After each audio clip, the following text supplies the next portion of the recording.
architecture of existence. Let me feel for a second. Look around the room you're in right now. Look at your hands. Look at the screen. It all feels pretty solid, right? Feels permanent. We wake up, we grab coffee, we go to work, and we assume that the ground beneath our feet is just there. But if you really pull back the curtain, and I mean really pull it back, you start to realize that normal is actually incredibly weird. We are living on a wet rock spinning at 1,000 miles an hour, circling a giant fusion explosion, drifting through a universe that is mostly cold, dead, empty space. But here's the thing, it wasn't always this way. And in one stage, we are meant to keep up to take you on a trip.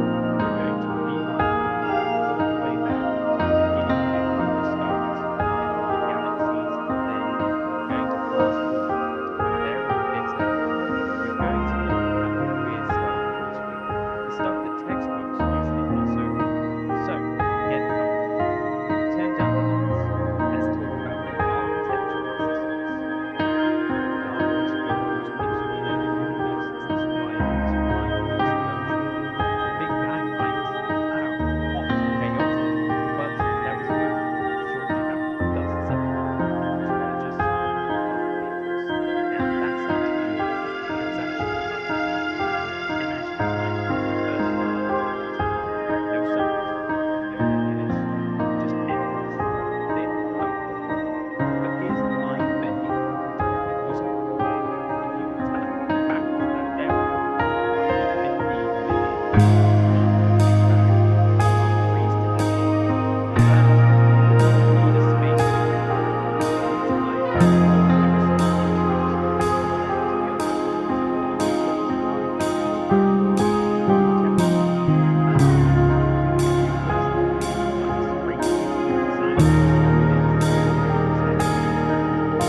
Now, imagine everybody is possible. Planet Earth, still dark without the sun. Nothing happening. Just space itself. Even hell is empty. Not a soul, not a breathing thing. Years of silence. Realize our life feels like a loop. Then you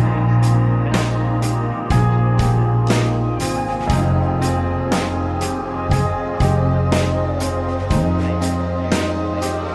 We are living space, bending into the universe, and we might think that the universe is infinite. But it isn't. Space accumulates particles, particles accumulate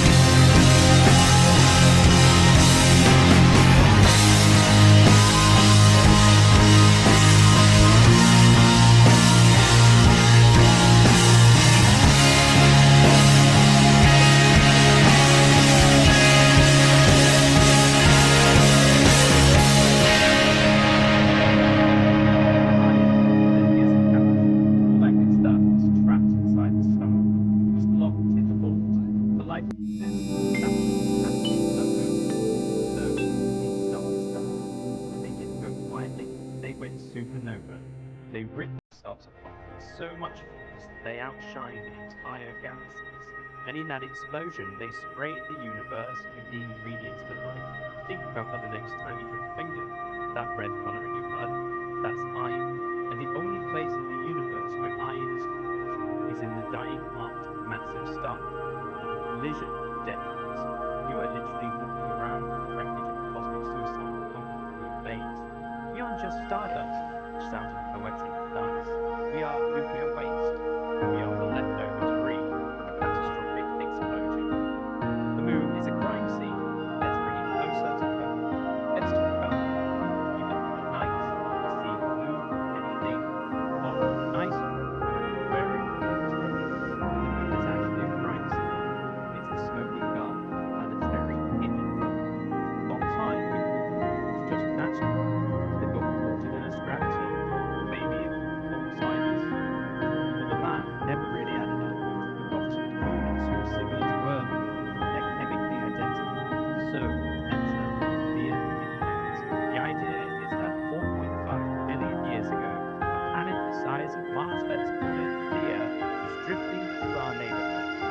slammed into Earth.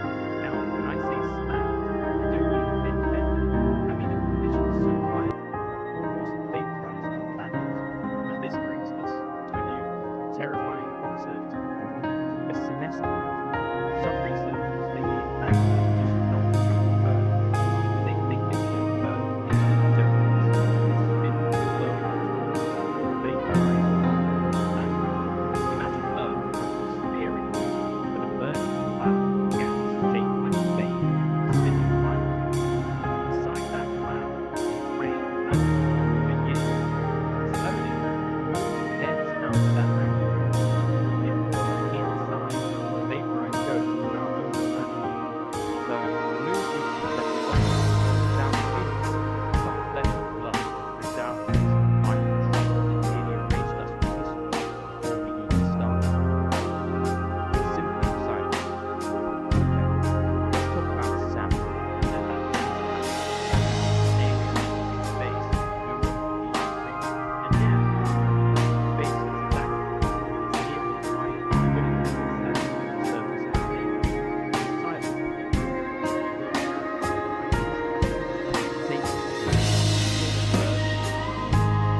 Take the air pressure is so heavy it's crushing so difficult because the air is thick and actually unthick. Sound travels here. You can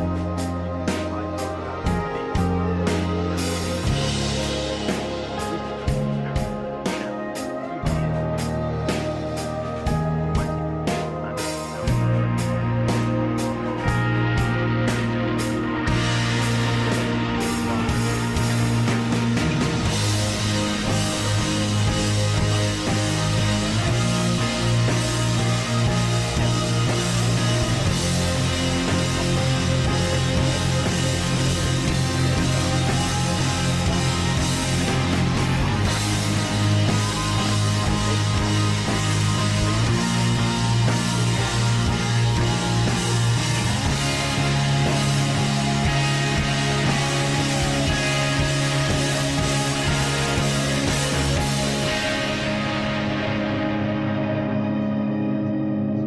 It makes you realize that Earth is unique. We are an island of melody, of rivers, wind, trees, music, laughter. We take the soundscape for granted. In the grand scheme of the universe, sound is the rarest thing there is. The carbon trap now. Let's get into the aliens. Everyone wants to know about aliens. But here's the problem. We are carbon chauvinists. It's a real term. It means we are biased. We assume that because we are made of carbon and drink water, everyone else must be too. We look for Earth 2.0. We look for Goldilocks planets. But nature is way more creative than that. There's a concept called the shadow biosphere. It sounds like a sci-fi movie, but it's a legitimate scientific question. What if there is life on Earth right now? We can't see because we don't know how to look for it. Maybe it's not carbon-based. Maybe it's silicon-based.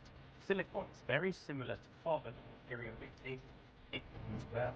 It builds structures. A silicon life form wouldn't need water. It might thrive in lava. They could be microscopic crystal-like life forms living deep in the Earth's mantle, swimming in molten rock, completely unaware we are part of them. And then it gets even weirder. Plasma. Back in 2007, physicists ran simulations and found that under the right conditions, cosmic dust and plasma in deep space can self-organize. They form these little helix shapes like DNA, and they can replicate. They can interact. If that counts as life, then the universe isn't empty at all. It's crowded. The empty space between stars can be filled with invisible, ghostly plasma creatures drifting in magnetic fields. We're looking for little green men, and meanwhile, life itself might be alive. Neighborhood from hell. Even if we stick to planets, real estate out there is wild. We grew up with a very boring solar system. Mercury is Earth. Pluto is cold. Earth is just right. Simple.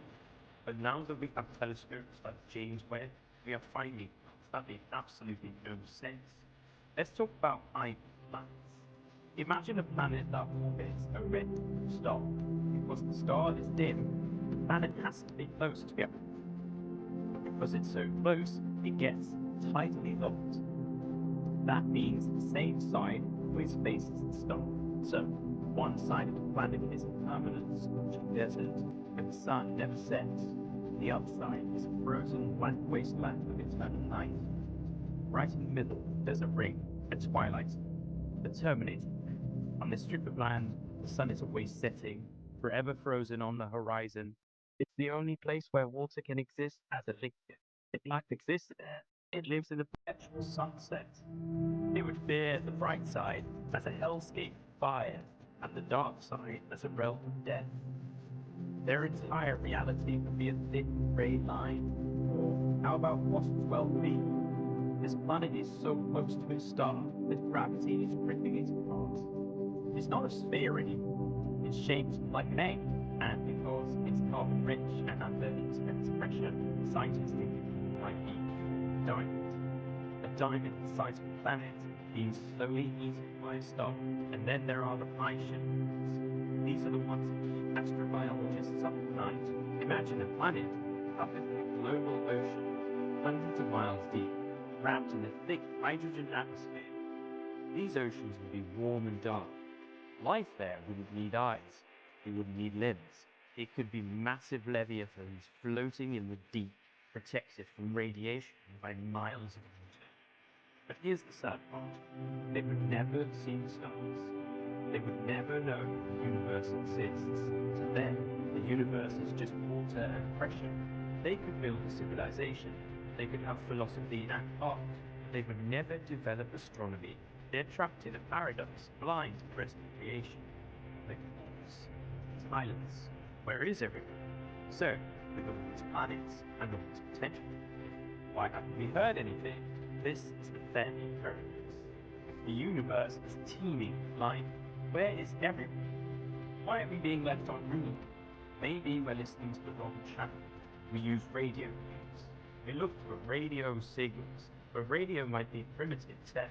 A sufficiently advanced civilization of Type 2 or Type 3 civilization might have moved past radio thousands of years ago. Some physicists think they might communicate using neutrinos. Neutrinos are ghost particles. They pass through solid matter like it's not even there. Trillions of them are passing through your body right now. They travel straight through the air. If you wanted to send a message across the galaxy without hitting rock by dust planets, you'd use neutrinos. It's possible that there is a galactic internet streaming right through us at this very second. A cyclopedia galactically might be through living. But we're like a tribe using smoke signals trying to catch the Wi-Fi signal. We just don't know the moment yet. And they are out there. They are operating on a scale we can't comprehend. We struggle to build them down. They might be building Dyson spheres. This is where you dismantle an entire solar system, grind up the planets, the asteroids, everything, and build a shell around your star to capture 100% of its energy. They might even be starving. That's where you use magnetic fields to suck fuel off the star, to make it burn slower, extending its life by billions of years. They aren't just living in the universe, they are hacking it. They are doing maintenance on the cosmos. A long fade, but even for them, the clock is ticking. This is part of the story where things get heavy. The universe is expanding, and it's accelerating. Eventually, we are going to run out of gas. Trillions of years from now, the age of starlight will end. The last supernova will go off, and then silence. The universe will become a graveyard of white dwarfs, the cooling corpses of stars. But even those will fade. There is a theoretical object, the planet. This is what happens when white falls down completely. It becomes a cold, dark light sphere, invisible, drifting in the dark. Here's the thing. The universe isn't old enough for a black hole to exist yet. It takes quadrillions of years for a star to cool down that much. But one day, the universe will be nothing but black holes and black holes. It's called the heat death. Entropy wins. Death is stacked against us. It's terrifying. Everything we built, every memory, Every monument, every star, eventually fades to absolute zero. The architects, but let's not end on a down. Because there is a Hail Mary in play. There is a hypothesis in physics speculative, sure, but mathematically possible. That suggests the end might just be a new beginning. If a civilization is survived long enough, if they can master gravity and energy at a quantum level, they might not have to go down the ship. Some theories suggest we can create baby universes. By smashing particles together with enough energy, we might be able to trigger a new inflation loop, a new Big Bang, contained within a bubble, distinct from our own. It's like a life root or a seed. If this is true, then maybe our universe wasn't an accident. Maybe our Big Bang was a laboratory experiment started by someone else, dying universe, or ours. Maybe the laws of physics are the way they are because someone tuned them. It changes how you look at us. We are newcomers on the cosmic stage. We are staring up at a lonely sky, scared of the dark. But if our search for aliens never bears, if we really are, and that puts a massive responsibility on our shoulders. If no one else is out there, then we are the ones who have to carry the fire. It's up to us to survive the asteroid impacts, the climate shifts, and our own stupidity. We aren't just the audience watching the show. We are the architects in training, and if we play our cards right, our story doesn't have to end. The stars go out. So, look at your hand again. Look at the room around you. It's temporary. The potential of what we can become, that might just be infinite. Thanks for listening. Keep looking.